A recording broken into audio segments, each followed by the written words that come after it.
Magandang hapon po sa inyong lahat. Ngayon po ay ika-24 na linggo sa karaniwang panahon. Isama po natin sa misa pasasalamat si Christine Borto na nagdiriwang ng kanyang kaarawan ngayon. Ang punong tagapagdiwang po ay si Reverend Father Jerome Marquez, SVD. Makiisa po tayong lahat sa Mission Mass.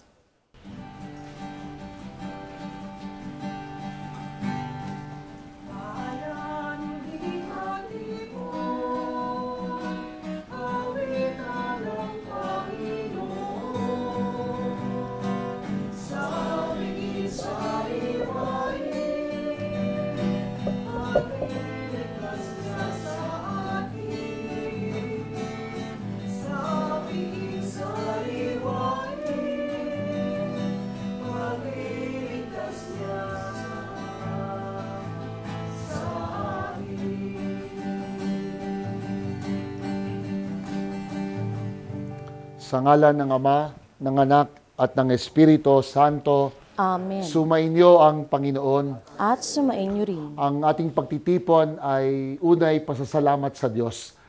Kakakibat ng pasasalamat na ito ang ating paghingi sa Kanya ng kapatawaran upang kaya rin nating magpatawad ng ating kapwa. Ikaw ang pinagmumulan ng pag-ibig na nagpapalaya. Panginoon, maawa ka. Panginoon, maawa ka. Pinagkakalawan kami ng pagkakataong magbalik loob sa iyo. Kristo, maawa ka. Kristo, maawa ka. May pag-asa sa pagmamahal. Panginoon, maawa ka. Panginoon, maawa ka. Kaawaan tayo ng makapangyarihang Diyos, patawarin ng ating mga kasalanan. Patubayan tayo sa buhay na walang hanggan. Amen. Tumahimik muna tayo at sa ating personal na pagtawag sa Diyos ay ihingi natin ng kapatawaran anumang naging kakulangan, kahinaan at kasalanan natin sa Diyos, sa ating pamilya, sa ating kapwa at mga pinaglilingkuran.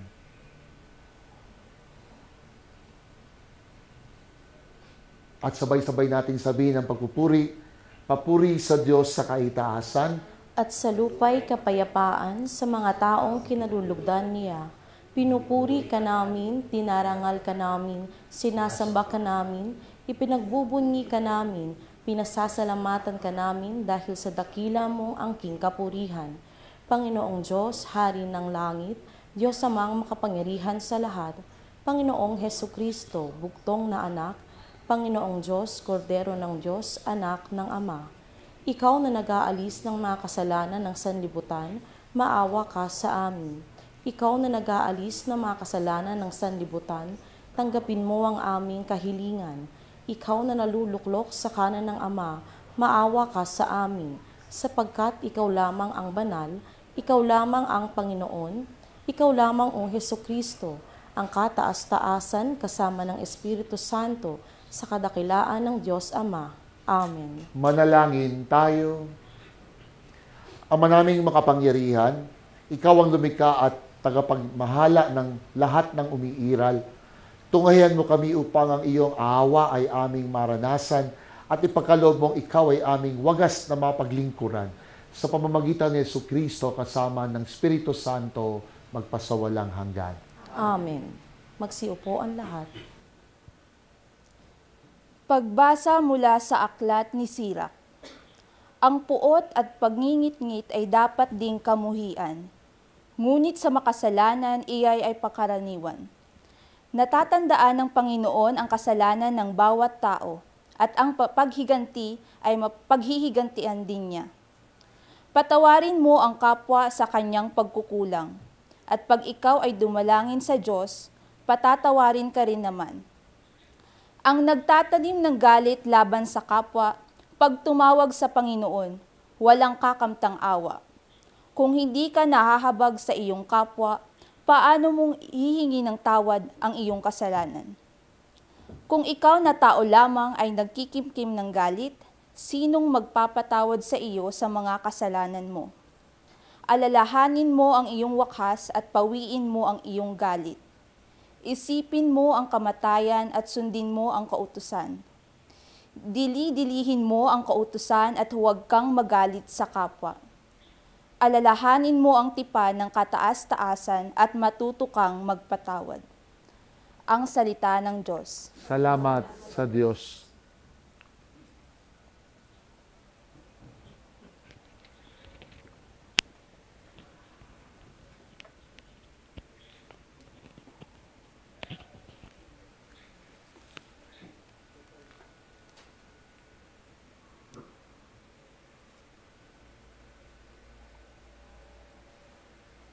Salmong Tugunan.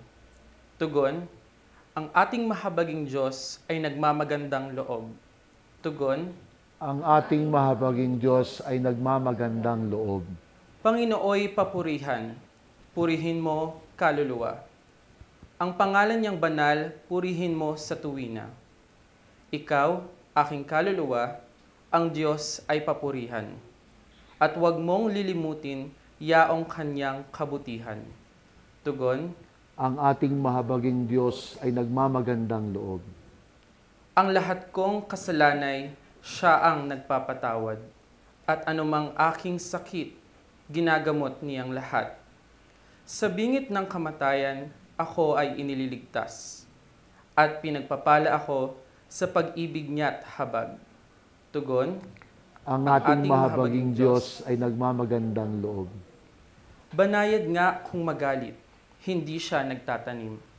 Yaong taglay niyang galit, hindi niya kinikimkim. Kung siya ay magparusa, di katumbas ng pagsuway. Di na tayo sinisingil sa nagawang kasalanan.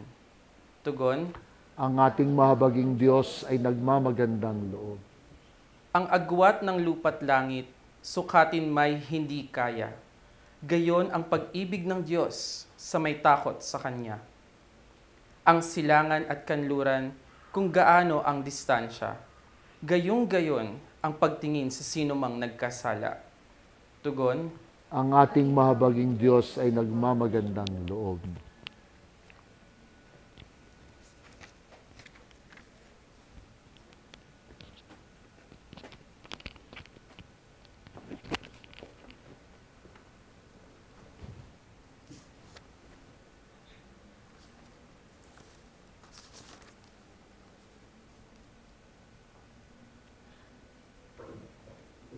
Ikalawang pagbasa. Pagbasa mula sa sulat ni Apostol San Pablo sa mga taga-Roma. Mga kapatid, walang sino man sa atin ang nabubuhay o namamatay sa kanyang sarili lamang. Kung tayo'y nabubuhay, nabubuhay tayo para sa Panginoon. At kung tayo'y namatay, namamatay tayo para sa Panginoon. Kaya nga sa mabuhay o sa mamatay, tayo sa Panginoon, sapagkat si Kristo ay namatay at muling nabuhay upang maging Panginoon ng mga patay at mga buhay. Ang salita ng Diyos. Salamat sa Diyos. Aleluya, aleluya. Bagong utos ani Kristo, mag-ibigan sana kayo katulad ng pag-ibig ko. Aleluya, aleluya.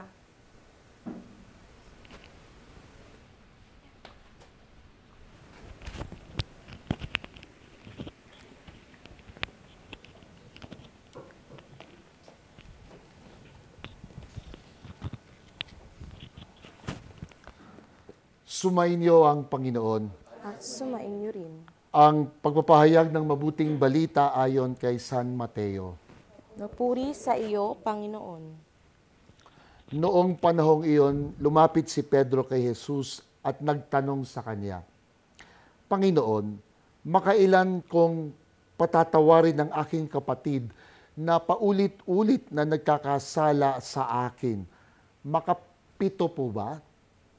Sinagot siya ni Jesus, hindi ko sinasabing makapito, kundi 70 ulit pa nito. Sapagkat ang paghahari ng Diyos ay katulad nito.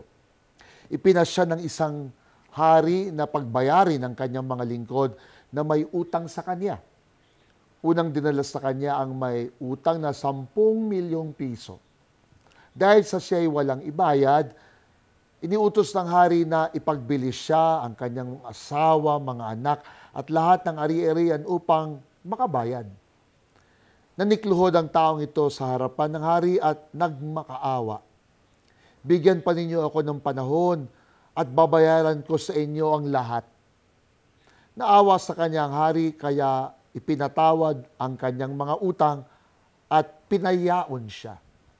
Ngunit pagkaalis niya roon ay nakatagpo niya ang isa sa kanyang kapwa lingkod na may utang na 500 piso sa kanya. Sinunggaban niya ito at sinakal, sabay wika, magbayad ka ng utang mo.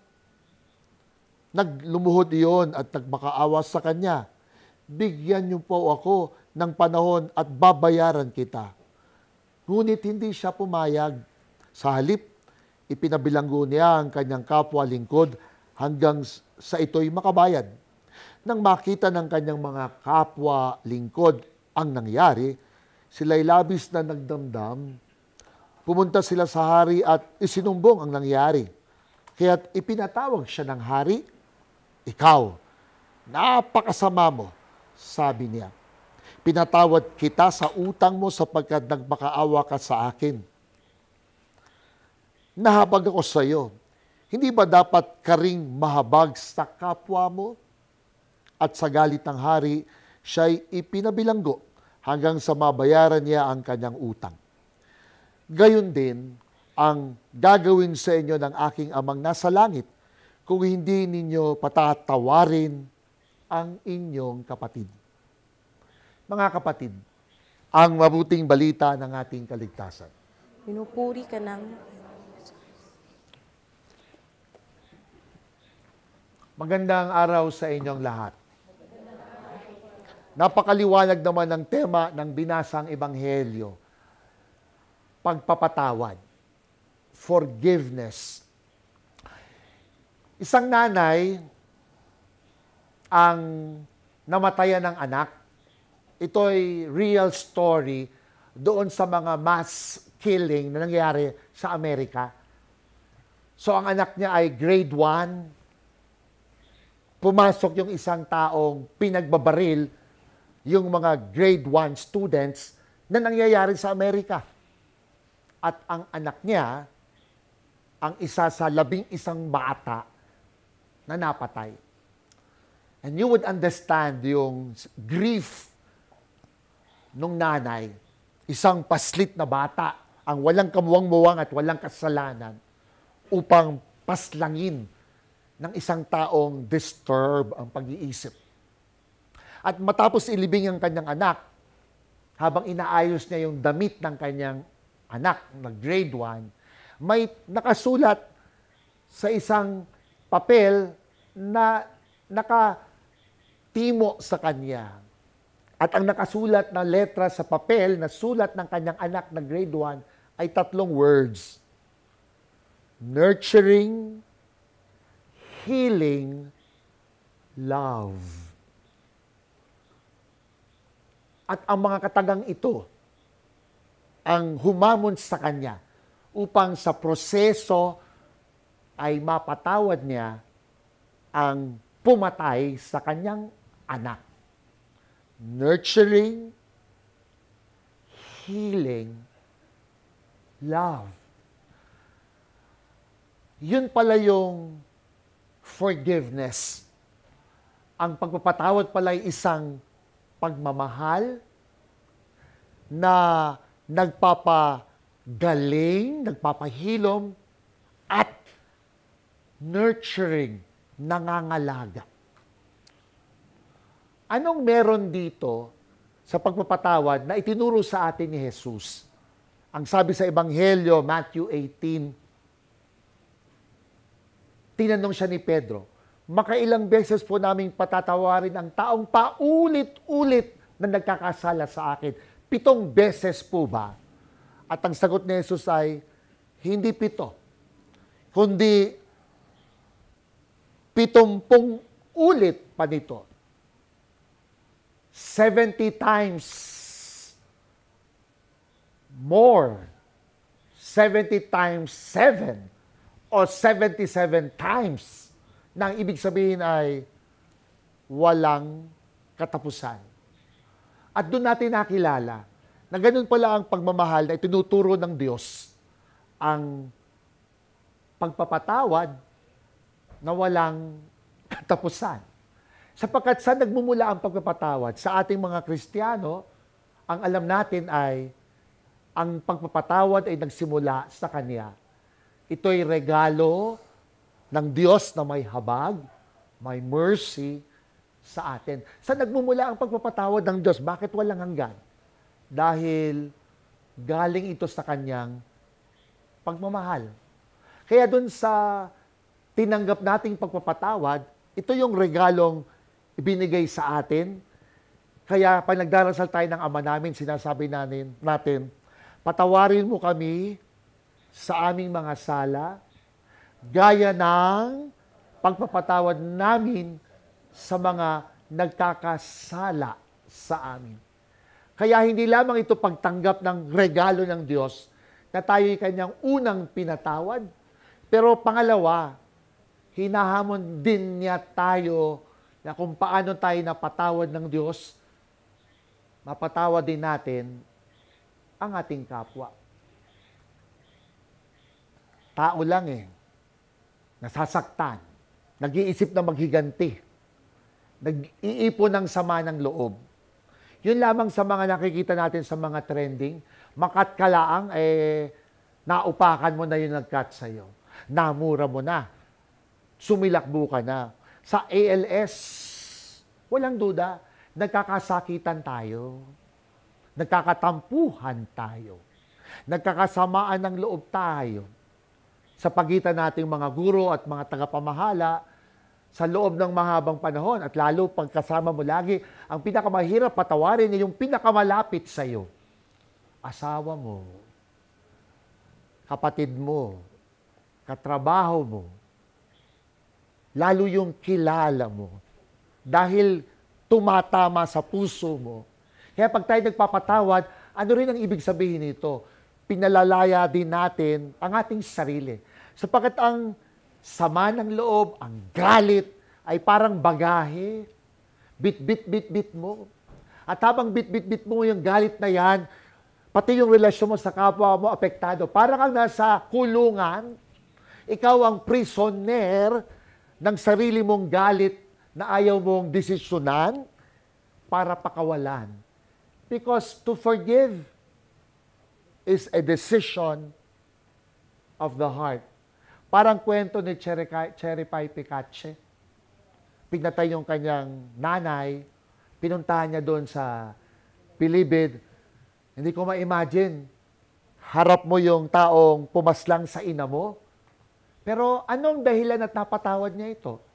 Hindi ibig sabihin ng pinatawad mo na wala na siyang accountability sa kanyang ginawa. Hindi yun ang ibig sabihin ng pagpapatawad na hindi niya sasagutin ang dapat niyang sagutin. Pero una mong pinapalaya rin ay ang sarili mo sa pagkakakulong sapagkat binabahira ng hindi pagpapatawad ang relasyon mo sa Diyos. Nagiging hadlang, pati ang relasyon mong malaya sa kapwa ay binabarahan din ng kakulangan nating magpatawad. Kaya it is a decision that comes from where? Because we know ako'y makasalanang pinatawad, kaya pinagpapasyahan ko rin na dulot ng pagmamahal ng Diyos, mapapatawad ko ang ating kapwa. Ipagdasal natin sa misang ito at sa buhay natin, Lord, sino yung hindi ko pa mapatawad? Sino yung bit-bit ko pa ng sama ng loob na hanggang ngayon, hindi ko mapalaya ang sarili ko at hindi ko rin siya mapalaya. Lord, gabayan mo ako. Amen. Magsitayo tayong lahat. Sumasampalataya ako sa Diyos amang makapangyarihan sa lahat, na may gawa ng langit at lupa. Sumasampalataya ako kay Jesucristo, ang isang anak ng Diyos, Panginoon nating lahat, nagkatawang tao, sila lang ng Espiritu Santo, pinanganak ni Santa Maria ang Birhen, pinagpakasakit ni Poncio Pilato, pinako sa krus na matay nilibing, nanaw sa kinaroonan ng mga yumao, nang may 3 araw na buhay na maguli, umakyat sa langit, naluklok sa kanan ng Diyos ang makapangyarihan sa lahat. Doon magmumulang paririto, hukom sa nangabubuhay at namatay na tao. Sumasampalataya naman ako sa Diyos Espiritu Santo, sa banal na simbahang Katolika, sa kasamahan ng mga banal, sa kapatawaran ng mga kasalanan, sa pagkabuhay na maguli ng matay na tao, at sa buhay na walang hanggan. Amen. Idulot mo, Ama, nadulot ng pagpapatawad mo, kumilos ang biyayang ito sa buhay namin. At sa bawat kahilingan ng ating katugunan, Panginoon, dinggin mo ang aming panalangin. Ulitin natin. Panginoon, dinggin mo ang aming panalangin. Upang ang aming iglesia, simbahan, ay maging instrumento ng pagpapatawad sa sakramento ng pangungumpisal, sa sakramento ng pagpapakita ng puso ng Diyos na mahabagin. Manalangin tayo sa Panginoon. Panginoon, dinggin mo ang aming panalangin. Upang ang aming bayan, higit sa bayang mapagpatawad, ay bayang nagmamahal sa kapwa at naway maging mapagpalaya ang habag na ito sa kapwa. Manalangin tayo sa Panginoon. Panginoon, dinggin mo ang aming panalangin. Para sa mga pamilya na may mga problema sa ugnayan, sa pagsasamahan ng mag-asawa, ng isang tahanan, naway kumilos ang biyaya ng Diyos ng pagpapatawad, ng hindi pagkakaunawaan, ng hindi pagkakaintindihan at pagkakaisa. Partikular natin sabihin ng sino mang pamilya na may ganitong pinagdaraanan, manalangin tayo sa Panginoon. Panginoon, dinggin mo ang aming panalangin. Panalangin din natin ng kilos ng Arnold Janssen Catholic Mission Foundation para sa gawain ng Alternative Learning System upang ang ALS ay maging tahanan ng bagong buhay, ng pagbangon mula sa pagkakasadlak sa kahirapan, sa kasalanan, at sa kamangmangan. Manalangin tayo sa Panginoon. Panginoon, dinggin mo ang aming panalangin. Maaari niyong ibulong ang inyong mga pansariling kahilingan, 10 na mga kahilingan na inihaharap natin dito sa ating Mission Mass.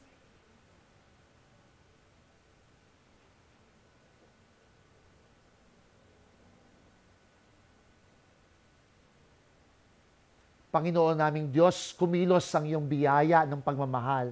Nawa kami makapagpasya tulad ng ipinakita mo, ang pagmamahal na nagpapalaya at naghihilom. Hinihiling namin ito sa pamamagitan ni Kristo ang aming Panginoon. Amen.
Manalangin kayo ang ating hayin ay kalugdan ng Diyos sa mga makapangyarihan sa lahat. Tanggapin nawa ng Panginoon itong paghahain sa inyong mga kamay, sa kapurihan niya at karangalan sa ating kapakinabangan at sa buong sambayanan niyang banal. Ama naming lumikha, maawain mong dinggin ang aming mga pithaya at paunlakan mo ang paghahaing aming inihanda upang ang mga handog ng bawat isang nagbigay para sambahin ang banal mong ngalan, magkamit ng karagdagan mong kasiyahan sa pamamagitan ni Kristo kasama ng Espiritu Santo magpasawalang hanggan. Amen. Sumainyo ang Panginoon. At sumainyo Itaas rin. sa Diyos puso't diwa. Tinaas na namin sa Panginoon. Pasalamatan natin, Panginoong ating Diyos. Marapat na siya ay pasalamatan. Amang makapangyarihan, tunay ang marapat ikay aming pasalamatan sa pamamagitan ni Kristo na aming Panginoon. Siya ang naging kapwa naming maasahan upang may mangunang umako sa pananagutan. Dahil hangad mong magbago ang kinamihas ng pagkakanya-kanya ng sangkatauhan. Bunga ng pagtitiis siya ay nanaig at ang kamatayan ay kanyang nalupig. Kaya't siya ang aming daan para aming masapit ang iyong tapat at maasahang pag-ibig. Kaysa na mga anghel nagsisiawit ng papuri sa iyo, nang walang humpay sa kalangitan kami nagbubunyi sa iyong kadakilaan. Santo, Santo, Santo, Panginoong Diyos na makapangyarihan, napupuno ang langit at lupa ng Osana sa kaitaasan. Pinagpala ang naparirito sa ngalan ng Panginoon, Osana sa kaitaasan. Nasa harap natin ang pagpapalitan ng tinapay at alak upang maging katawan at dugo ni Kristo. Isang presensya ng Diyos na nais kong maunawaan natin. Ama naming banal, ikaw ang bukal ng lahat ng kabanalan, kaya't sa pamamagitan ng iyong Espiritu, gawin mong banal ang mga kaloob na ito upang para sa amin maging katawan at dugo ng aming Panginoong Jesucristo. Noong gabi, bago siya ipagkanulo, kinuha niya ang tinapay, nagpasalamat sa iyo, matagpuri, pinaghati-hati iyon. Iniabot sa kanyang mga alagad at winika, tanggapin niyong lahat ito at kanin. Ito ang aking katawan na ihahandog para sa inyo.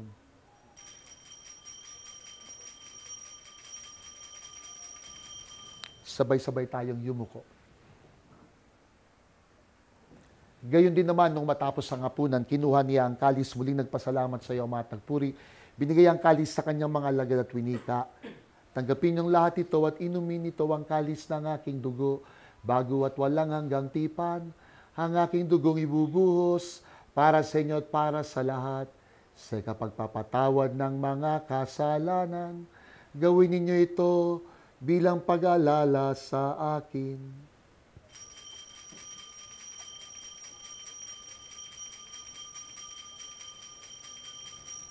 Sabay-sabay tayong yumuko. Ipagbunyi natin ang misteryo ng pananampalataya. Si Kristo'y namatay, si Kristo'y nabuhay, si Kristo'y babalik sa wakas ng panahon. Ama, ginagawa namin ngayon ng pag-alala sa pagkamatay at muling pagkabuhay ng iyong anak, kahit inialay namin sa iyo ang tinapay nagbibigay buhay at ang kalis na nagkakaloob ng kaligtasan. Kami nagpapasalamat, ginawa mo kaming marapat tumayo sa harap mo upang maglingkod sa iyo. Samo namin kaming magsasalo-salo sa katawan at dugo ni Kristo, mabuklod sa pagkakaisa kaysa ng banal na Espiritu.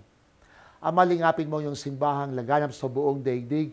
Puspusin mo kami sa pag-ibig kaysa ng aming Santo Papa, si Francis, ang aming Obispong si Reynaldo, at ng Tanang Kaparian. Pangalagaan mo ang sambayanang ito ng ALS at ng mga kaisa ng Mission Mass. Alalahanin mo rin mga kapatid naming namatay, may pag-asang sila'y muling mabubuhay, at lahat ng mga pumanaw. Ipagdasal natin ng mga pumanaw nating mahal na iniaalay sa misang ito, kasama si Ma'am Gina, si Nenita at si Teodoro. Kaawaan mo sila at patuloyin sa iyong kaliwanagan. Kaawaan mo at pakintapatin kaming lahat na makasalo sa iyong buhay na walang wakas, kasama ni Maria, Birheng Ina ng Diyos, ng mga apostol, mga banal, si St. Arnold Johnson, tumupad sa iyong kalooban upang magpuri sa iyo alang-alang kay Kristong anak mo. Sa pamamagitan ni Kristo, kasama niya at sa Kanya, ang lahat ng parangal at papuri ay sa iyo, Diyos Amang makapangyarihan, kasama ng Espiritu Santo, magpasawalang hanggan. Amen. Itinuro sa atin ni Jesus, tumawag sa Ama. Sabay-sabay nating awitin ang panalangin ito.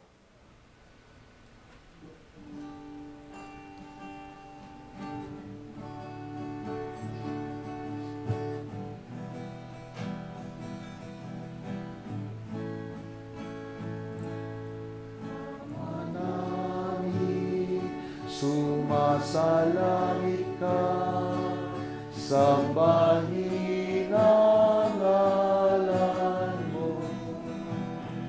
Mapasa amin ang kaharian mo, sundin ang loob mo.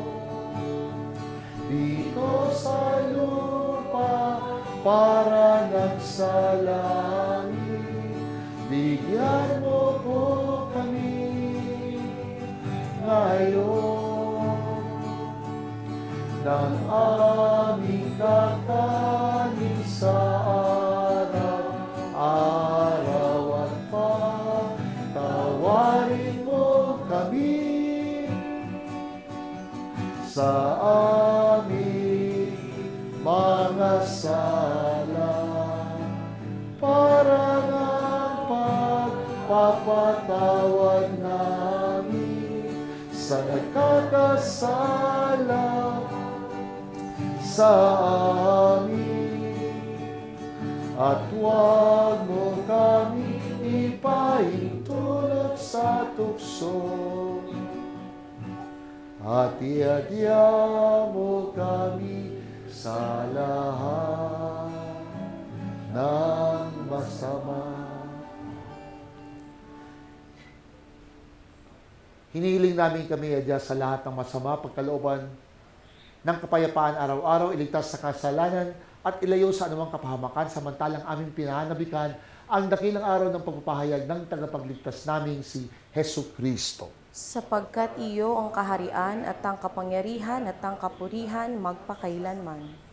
Panginoong Jesucristo, sinabi mo sa inyong apostol, kapayapaan iniiwan ko sa inyo, ang aking kapayapaan ibinibigay ko sa inyo. Panginoon, tunghayan mo ang aming pananampalataya, huwag ang aming mga pagkakasala, pagkalooban kami ng kapayapaan sa iyong kapanahunan, nabubuhay ka at nagahari, magpasawalang hanggan. Ang Amen. kapayapaan ng Panginoon, sumain niyo pong lahat. At sumainyo rin. Magbatian tayo, peace be with you. Kordero ng Diyos na nag-aalis ng mga kasalanan ng sanlibutan, maawa ka sa amin. Kordero ng Diyos na nag-aalis ng mga kasalanan ng sanlibutan, maawa ka sa amin. Kordero ng Diyos na nag-aalis ng mga kasalanan ng sanlibutan, ipagkaloob mo sa amin ang kapayapaan. Narito si Jesus, ipinakilala ang kalooban ng Diyos ng kanyang habag at pagmamahal, ang magpatawad. Mapapalang tinatawag sa kanyang piging. Panginoon, hindi ako karapat-dapat na magpatuloy sa iyo, ngunit sa isang salita mo lamang igagaling na ako. Prayer of Spiritual Communion. Panginoon, narito kami sa pagdiriwang na ito at kung di man namin matanggap ng pisikal ang iyong katawan at dugo, narito ang aming pusong bukas loob na tinatanggap ka spiritually sa pagdiriwang na ito. Amen.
Manalangin tayo.